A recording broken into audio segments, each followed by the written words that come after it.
بسم الله الرحمن الرحيم. الحمد لله، صلى الله وسلم على نبينا محمد وعلى آله وأصحابه أجمعين. قال الله سبحانه وتعالى: إنا أنزلناه في ليلة مباركة إنا كنا منزلين فيها يفرق كل أمر حكيم.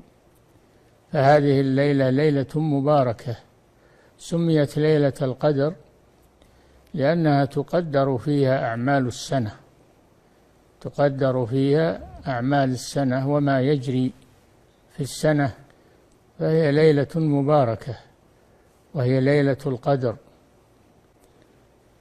فمن اجتهد في كل الشهر بصيامه وقيامه وتلاوة القرآن قد أدرك ليلة القدر، ومن اقتصر على بعض الشهر فلا يضمن له أنه صادف ليلة القدر، قد تكون في الليالي التي لم يتحرها. ولكن على كل حال المسلم لا يضيع الله أجره ولا نضيع أجر المحسنين، فهذا شهر مبارك من أوله إلى آخره، والعشر الأواخر منه أكثر بركة وأكثر خيرا.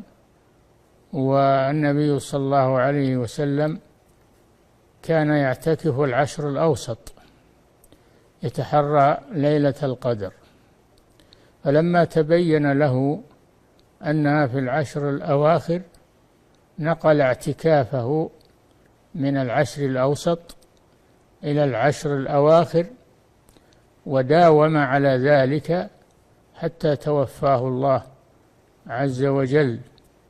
فهذه العشر عشر مباركة في لياليها وأيامها، في لياليها بالتهجد والقيام، وفي أيامها بالصيام، فهي عشر معمورة بطاعة الله سبحانه وتعالى.